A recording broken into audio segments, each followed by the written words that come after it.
Assalamualaikum warahmatullahi wabarakatuh. Waalaikumsalam warahmatullahi wabarakatuh. Kegiatan literasi hari ini kita akan mereview buku yang telah kita baca beberapa hari ke belakang. Pertama-tama mungkin Ibu akan mereview buku yang Ibu baca selama 5 hari ke belakang, yaitu tentang Origami Hati. Origami Hati ini terdiri dari 293 halaman, pengarangnya yaitu Boy Chandra, penerbitnya Media Kita. Ibu membaca buku Origami Hati ini selama 5 hari.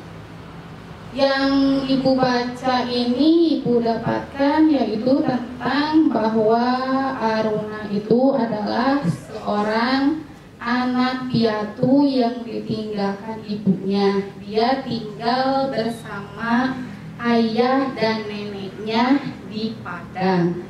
Ayahnya merantau ke Jakarta untuk bekerja. Aruna ini mempunyai seorang kekasih yang bernama Haga.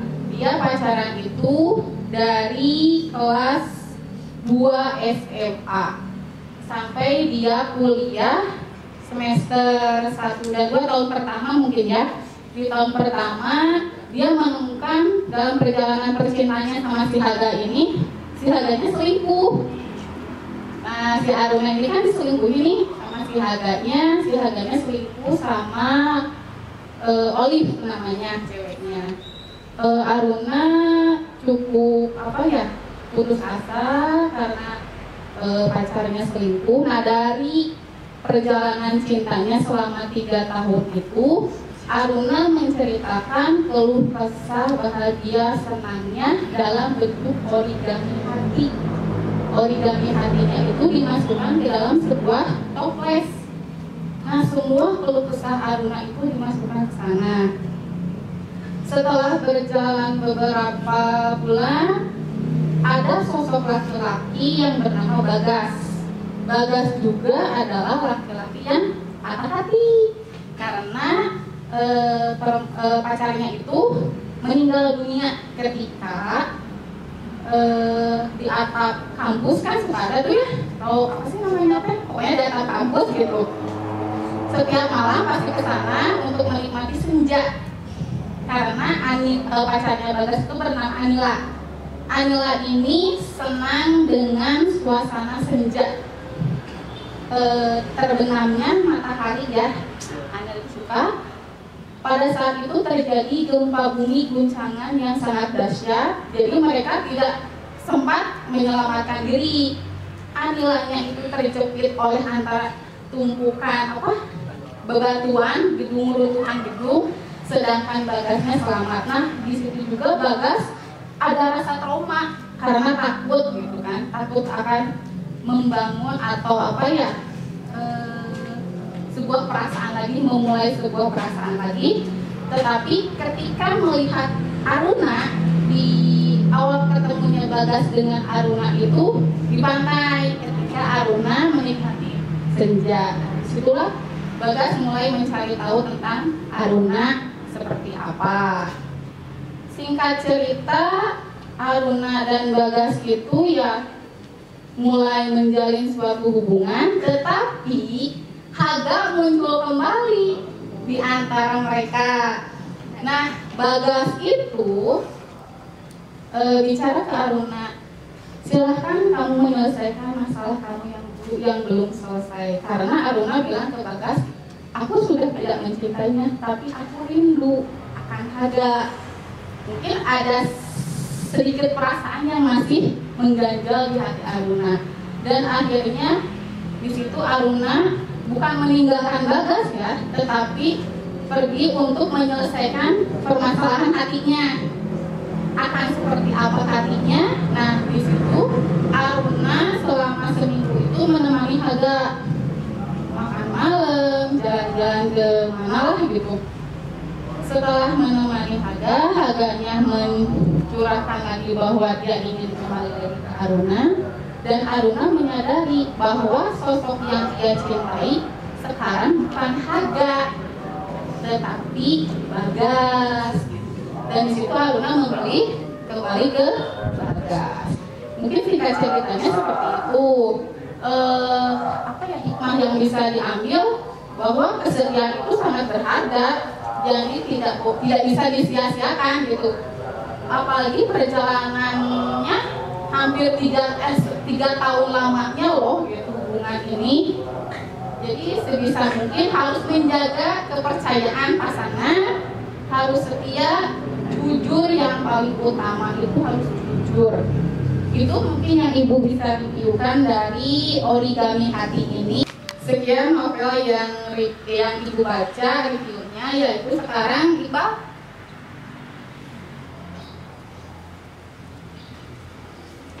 Assalamualaikum warahmatullahi wabarakatuh. Waalaikumsalam warahmatullahi wabarakatuh. Perkenalkan, nama saya Iqbal. Saya dari kelas 9E. Berdirinya saya di sini, saya akan mereview buku yang sudah saya baca saat kegiatan literasi di sekolah. Yang saya baca bukunya Kisah Masa Kecil Nabi Muhammad, penulisnya Safawi Ahmad, dan diterbitkan oleh Media Mentari. Buku ini bercerita bagaimana kisah masa kecil Nabi Muhammad. Kisahnya dimulai dari saat beliau sebelum lahir, yang dimana beliau sudah ditinggal oleh ayahnya saat masih usia 2 bulan dalam kandungan. Ayahnya yang bernama Abdullah meninggal saat beliau masih di dalam kandungan. Saat usia 6 tahun, beliau ditinggal oleh ibunya, dan kemudian beliau tinggal bersama kakeknya yang bernama Abdul Muthalib. Setelah 2 tahun kemudian, saat usia 8 tahun, kakeknya pun meninggalkannya, dan beliau tinggal bersama pamannya yang bernama Abu Thalib, di mana beliau menggembala kambing bersama pamannya saat masih kecil. Hingga saat remaja, beliau bersama pamannya berdagang di negeri Syam.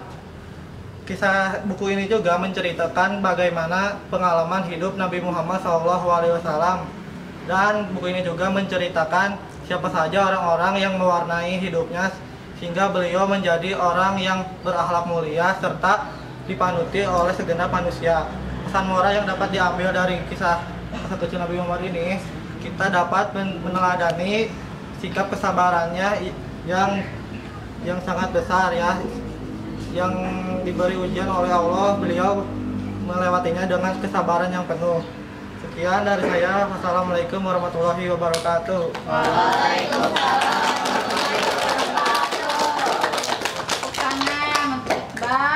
Setelah Kakak Iqbal mereview buku ceritanya, sekarang Teteh Sipa yang akan mereview novel yang sudah dibaca. Silakan Teteh Sipa.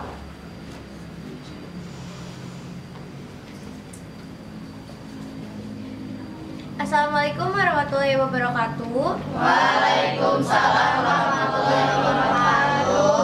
Perkenalkan, saya Siva Marwa dari kelas 7E SMP Negeri 1 Pasawahan.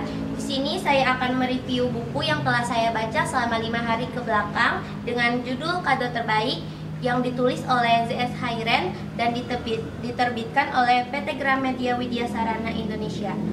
Dalam buku ini menceritakan tentang Rizky dan kedua adik perempuannya yang bernama Razka dan Kanza yang ditinggal meninggal oleh ayahnya dan malah ditelantarkan oleh ibunya di panti asuhan yang ilegal. Di panti asuhan itu mereka tidak mendapatkan pendidikan yang baik, melainkan mereka malah disuruh mengamen, menyopet, dan hal-hal yang tidak baik sebagainya. Dan setelah itu, setelah Rizky berusia 20 tahun, dia menyadari bahwa hidup seperti itu tidak baik baginya dan bagi masa depan adik-adiknya. Kemudian, dia berusaha untuk kabur dari panti asuhan ilegal tersebut. Dan setelah kabur, dia menemukan hidup sejatinya. Dia bekerja dengan serius dan menemukan masa depan yang cerah. Makna dari novel Kado Terbaik yang ditulis oleh Z.S. Hairen ini bahwa hidup yang tidak sesuai ekspektasi kita, belum tentu kedepannya begitu, malah akan menghadirkan makna dan kado di akhir dari perjalanan hidup itu. Sekian review buku yang dapat saya sampaikan. Terima kasih. Assalamualaikum warahmatullahi wabarakatuh. Setelah Teteh Siva mereview buku ceritanya, sekarang dilanjutkan dengan Kak Sandi yang akan mereview buku ceritanya. Silakan Kak Sandi. Assalamualaikum warahmatullahi wabarakatuh. Waalaikumsalam warahmatullahi wabarakatuh. Izin memperkenalkan diri, nama saya Sandi Setiadi Nugroho dari kelas 9I. Di sini saya akan mereview tentang novel tentang Stand By Me Doraemon. Cerita original story dari Fujiko F. Fujio, ditulis oleh Takashi Yamazaki dan diterbitkan oleh PT LX Media Kompudindo. Novel ini menceritakan tentang sebuah anak laki-laki. Boleh tahu berapa halamannya? Jumlah buku yang kamu baca? Halaman buku ini berisi 156 halaman. Saya membaca buku ini selama 10 hari. Novel ini menceritakan tentang seorang anak laki-laki yang selalu payah dalam melakukan hal apapun, yaitu Nobita Nobi. Pada suatu hari, dia didatangi oleh Sewasi, cucu dari cucunya sendiri yang datang dari masa depan. Setelah itu Sewasi membawa Doraemon, kucing dari robot kucing dari masa depan, yang datang untuk membantu Nobita untuk memperbaiki hidupnya lebih baik untuk kedepannya. Bersama Doraemon, Nobita mengalami banyak sekali pengalaman yang menyenangkan, seperti pergi ke masa lalu, pergi ke masa depan, pergi ke luar angkasa. Dan setelah itu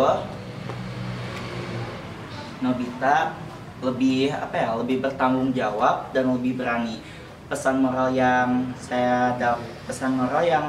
didapatkan dari buku novel Stand By Me Doraemon ini adalah teruslah berusaha walaupun ada beberapa tantangan yang menerpa kita. Sekian review buku novel dari saya. Wassalamualaikum warahmatullahi wabarakatuh. Waalaikumsalam. Setelah Kakak Sandi, dilanjutkan dengan Teteh Ismaya yang akan mereview buku ceritanya. Silakan Teteh Ismaya.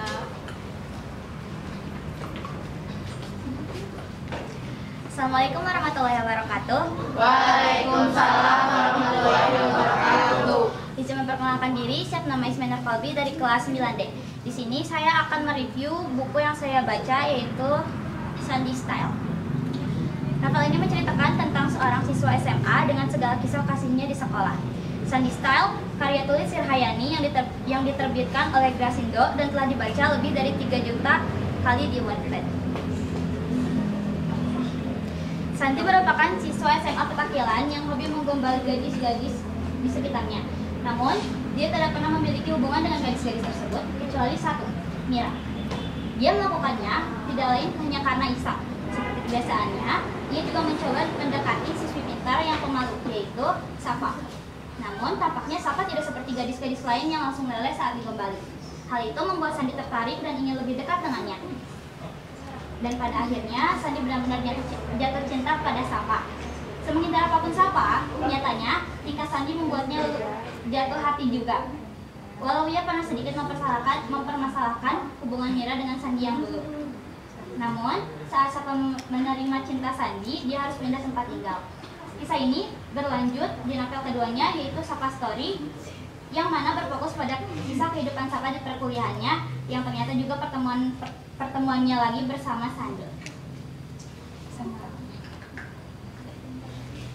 Pesan moral yang saya dapat dari cerita ini yaitu jangan menilai orang dari luarnya, karena bisa saja orang yang kita anggap tidak baik tapi ternyata dialah yang memberi warna di hidup kita.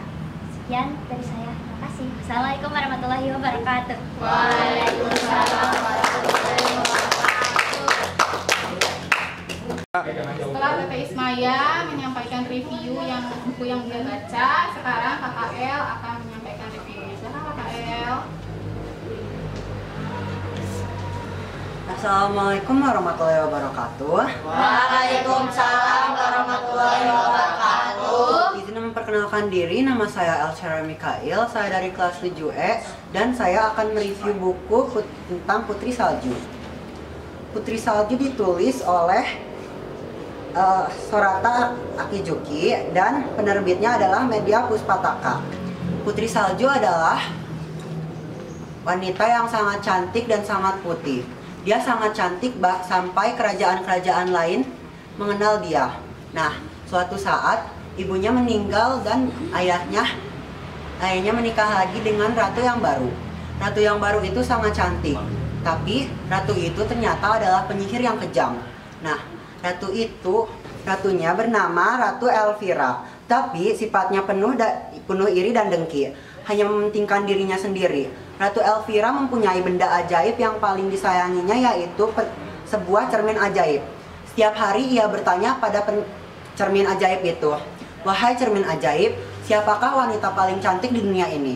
Biasanya cermin itu akan menjawab, "Engkaulah ratuku, engkaulah wanita paling cantik di dunia." Namun suatu saat ratu menanyakan hal yang sama kepada cermin ajaib itu, cerminnya berkata berlain. Saat ratu bertanya, "Cermin, siapakah wanita yang paling cantik di negara ini?" Cerminnya berkata, "Putri Salju adalah wanita yang paling cantik di negeri ini." Nah, karena mendengar itu, ratunya menjadi sangat jengkel kepada Putri Salju. Nah, ratu itu ingin sekali membunuh Snow White. Jadi, ratu itu memerintahkan tentara-tentara untuk membawa Snow White jauh dari kerajaan dan membunuh Snow White. Nah, setelah itu tentara-tentara membawa Snow White ke tengah hutan. Namun, mereka tidak membunuhnya karena mereka tahu Snow White adalah wanita yang sangat baik hati. Pesan dan moral yang saya dapatkan dari cerita ini adalah janganlah iri dan dengki kepada orang lain. Sekian, terima kasih. Wassalamualaikum warahmatullahi wabarakatuh. Waalaikumsalam warahmatullahi wabarakatuh. Terima kasih kepada anak-anak ibu yang telah mereview buku cerita novelnya yang dibaca selama ini beberapa hari ke belakang. Salam literasi.